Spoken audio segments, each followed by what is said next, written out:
Same Michelin family, same legendary Defender name. But one stops 12 feet shorter in the wet, while the other is projected to last 8,000 miles longer. So, should you prioritize stronger braking today or fewer tire replacement tomorrow? The answer depends on what you drive, because these two Defenders were built for very different jobs. The Michelin Defender 2 is a passenger touring all-season tire designed for cars, crossovers, comfort, and everyday efficiency, while the Defender LTX MS2 is a highway all-season tire engineered for heavier SUVs and pickup trucks. The test data is sourced from Discounts Tires Treadwell data. Starting with wet braking, the Defender 2 stopped in 156 feet. The Defender LTX MS2 needed 168 feet. There is a substantial 12-foot difference, giving the Defender 2 a 7% advantage.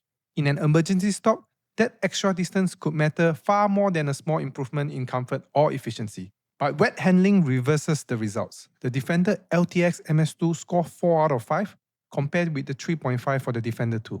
That half-point difference gives the LTX a smaller 2.5% advantage. So, while the LTX feels slightly more capable through wet corners, I will give the overall wet victory to the Defender 2 because braking carries greater safety importance.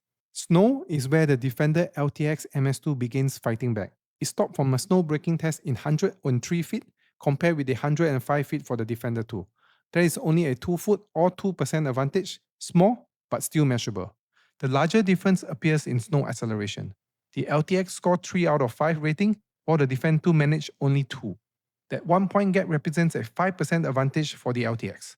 Neither is a dedicated winter tire, but for an SUV or pickup encountering occasional snow, the Defender LTX MS2 is clearly the more capable option. Then we come to the biggest long-term difference. The Defender 2 has a median projected life of 64,000 miles, while the Defender LTX MS2 reaches 72,000 miles. This is an additional 8,000 miles or 13% mileage advantage. For high-mileage drivers, fleet users, or truck owners who keep their vehicles for many years, this could significantly improve LTX's long-term value. But the Defender 2 immediately responds in dry braking. It stopped in 129 feet, while the Defender LTX MS2 required 140 feet. That is 11 feet shorter, giving the Defender 2 a meaningful 8% advantage. Both tires scores 3.5 out of 5 for dry handling, so there is no difference there. You get similar handling scores, but considerably stronger braking from the Defender 2. That makes it the decisive dry winner. For everyday refinement, the Defender 2 also leads. It scores 4 out of 5 for both quietness and ride comfort. The Defender LTX MS2 scored 3.5 in both categories. Each half-point gap represents a 2.5% advantage.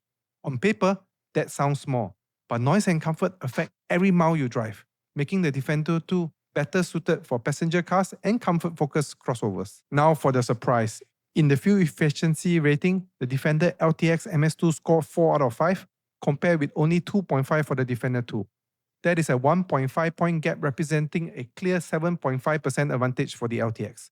Combined with its longer projected mileage, this strengthens LTX's case for drivers covering long distance in heavier vehicles. From my perspective as a tire expert, the Defender 2 is the stronger choice for passenger cars and comfort-focused crossovers.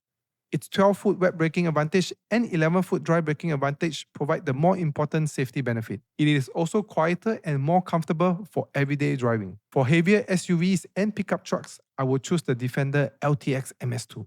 It delivers better snow capability, stronger fuel efficiency, and 8,000 miles or 13% more projected tread life. Thanks for watching, and don't forget to subscribe.